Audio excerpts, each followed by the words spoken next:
अस्सलाम वालेकुम। जर्मनी में रहने वाले बहन भाइयों, ये वीडियो उन तमाम बहन भाइयों के लिए है जो जर्मनी में रहते हुए किंडरगार्टन में एज एन एसिया यानी कि एजुकेटर के तौर पे, या जो है ना स्कूल में एज ए टीचर के तौर पे, या फिर हेल्थ सेक्टर में यानी कि फ्लैग क्राफ्ट में एज ए नर्स जॉब करना चाह रहे हैं। इस वीडियो को आप ध्यान से सुनिएगा, it's very informational for you. आपने पूछा कि B1 जर्मन लैंग्वेज के बाद क्या किंडरगार्टन की हाउस बिल्डिंग कर सकते हैं?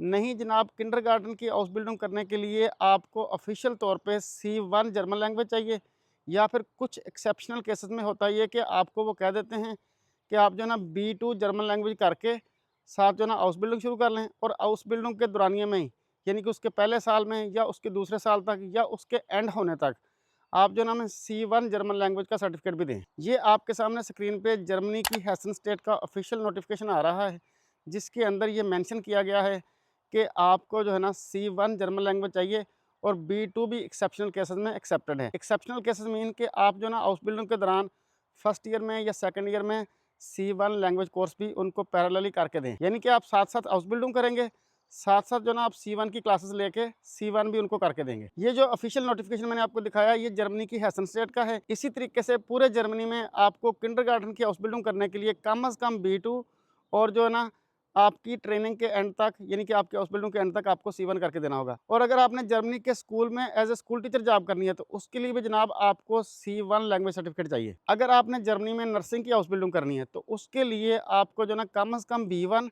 और जो ना आपकी ट्रेनिंग के एंड पे आपको B2 सर्टिफिकेट उनको करके देना होगा। जर्मनी के कुछ बेनिफिशियल आपको B1 के ऊपर भी नर्सिंग में एडमिशन दे देंगे, लेकिन वो कहेंगे कि आप जो है ना इस ट्रेनिंग के दौरान B2 का सर्टिफिकेट भी लेके आएँ। और कुछ बेनिफिशियल आपको ये कहेंगे कि नहीं जनाब, हमने B2 का सर्टिफिकेट लेना है, उसके बाद जो ना आप हाउस बिल्डिंग स्टार्ट कर सकते हैं। सो इसके लिए मिनिमम जो ना B1 चाहिए, जैसा कि मैंने आपको बताया कि आपको ट्रेनिंग के एंड पे B2 का सर्टिफिकेट उनको देना पड़ेगा। और हाँ, अगर आपने किसी और कंट्री से नर्सिंग में डिग्री की हुई है और आपके पास अच्छा खासा एक्सपीरियंस भी है, तो कुछ केसेस में एम्प्लॉयर ये करते हैं कि वो कहते हैं कि B1 का सर्टिफिकेट ले आएँ, हम B1 के सर्टिफिकेट की बुनियाद पे आपको जॉब दे देंगे। ये है जनाब जॉब वाला केस, यानी कि जॉब के अंदर इतनी सख्त रिक्वायरमेंट नहीं है, आपको B1 के ऊपर भी जॉब दे देते हैं, क्योंकि एजुकेशन और हेल्थ का सेक्टर बड़ा डिमांडिंग सेक्टर है।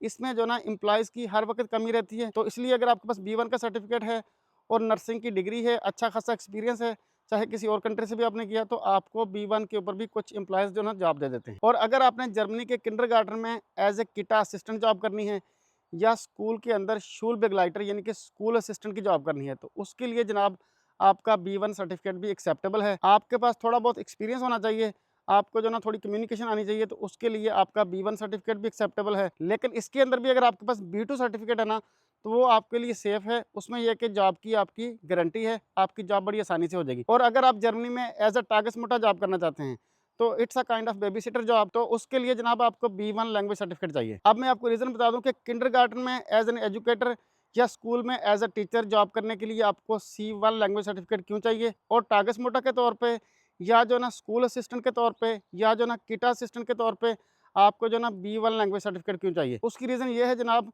कि किंडरगार्टन में किटा असिस्टेंट या स्कूल में स्कूल असिस्टेंट या टागस मोटर की जॉब करने के लिए आपको लो स्किल की ज़रूरत होती है। ये लो स्किल्ड जॉब्स हैं, तो लो स्किल्ड जॉब के लिए आपको लैंग्वेज का लेवल भी कम चाहिए होता है। लेकिन एज अ टीचर या एज एन एजुकेटर लगने के लिए आपको C1 लैंग्वेज इसलिए चाहिए होती है कि ये जनाब हाईली स्किल्ड जॉब है।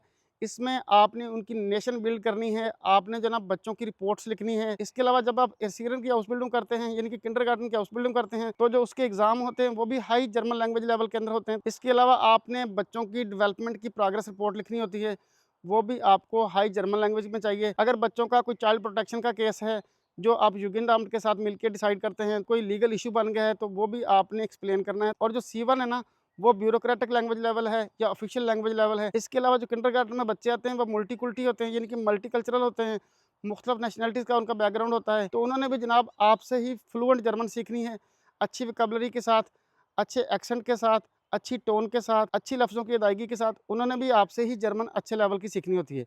अगर आपकी जर्मन अच्छी नहीं होगी तो आपसे बच्चे क्या सीखेंगे, और बच्चों की पहले 7 साल के अंदर अंदर ही बेस बननी होती है। अगर आपने बच्चों की लैंग्वेज स्ट्रॉन्ग ना की पहले 7 साल के अंदर अंदर, तो उसकी आगे बेस क्या बनेगी। तो इन वजूहात की बुनियाद पे आपको जर्मन का हाई लैंग्वेज लेवल चाहिए होता है, तो इसलिए आपको जनाब C1 लैंग्वेज चाहिए होती है। इसके बरअक्स टागस मोटा स्कूल असिस्टेंट या किटा असिस्टेंट के लिए आपको लो लैंग्वेज लेवल इसलिए चाहिए होता है कि वो लो स्किल जॉब होती है, उसमें जो है ना आपने बच्चों का खाना वगैरह तैयार करना, बच्चों की एजुकेटर के साथ मिलके उनके लिए कोई ड्राइंग का मटेरियल तैयार करना, कोई कटिंग करनी, इस तरीके से उनमें हेल्प करनी, तो उसके लिए आपको हाई लैंग्वेज लेवल नहीं चाहिए होता। अगर हाई स्किल जॉब्स के अंदर हाई लैंग्वेज लेवल चाहिए होता ना, तो उसकी सैलरी भी उसी तरीके से ज़्यादा होती है और वो जॉब जो ना वाइट कलर जॉब होती है। आपके लैंग्वेज के लेवल को आपके केस के हिसाब से डिसाइड कौन करता है? जब आप बिरूफ ऑपरेटर से रब्ता करते हैं, जब आप अपने डॉक्यूमेंट्स की अनरिकैनम करवाते हैं, तो आपको उसी दौरानिए में वो बता देते हैं कि आपको जो ना B2 लेवल चाहिए या आपको C1 लेवल चाहिए। और मज़ीद इसके बारे में उस वक़्त क्लैरिफ़िकेशन हो जाती है जब आप बिरूफ शुले से रब्ता करते हैं, जब आप उनको कहते हैं कि मेरा जो ना हाउस बिल्डिंग में एडमिशन कर लें, तो फिर वो आपको चेकलिस्ट देते हैं जिसके अंदर जो ना C1 लैंग्वेज लेवल भी शामिल होती है। लिहाज़ा जो भी मेरी बहन जर्मनी में फैमिली वीज़े पे आई है ना और उनके पास कोई ना कोई एजुकेशन है, कोई ना कोई डिग्री है, वो घर में फ़ारग ना बैठें। उनके हस्बैंड को भी मैं यही कहता हूँ कि उनको फ़ारग ना बैठने दें, उनकी तालीम को आप ज़ाया मत करें, उनको जो ना सिस्टम में लेके आएँ, उसके लिए आप जो ना लैंग्वेज सिखाएँ, उसके लिए जो ना आप अपने बिरूफ ऑपरेटर के पास जाएँ, अपना जो ना ट्रैक डिसाइड करें, अपनी उनको विश बताएँ। इस तरीके से ये है कि आप जो ना सिस्टम में आ जाएँगी, आप जो ना व्हाइट कलर जॉब करना चाहती हैं, आप वो करें, आप लो स्किल जॉब करना चाहती हैं, आप वो करें। लेकिन इसके लिए जो ना आप लाज़मी अपना ट्रैक डिसाइड करवाएँ, आप जो है ना घर ना बैठें, ताकि जो ना आपकी स्टडी ज़ाया ना हो। मेरा ख़्याल है आपको मेरी बात अच्छे से समझ आ गई होगी। अपना और अपने प्यारों का बहुत सारा ख़्याल रखिए और मुझे आप अपनी दुआ में याद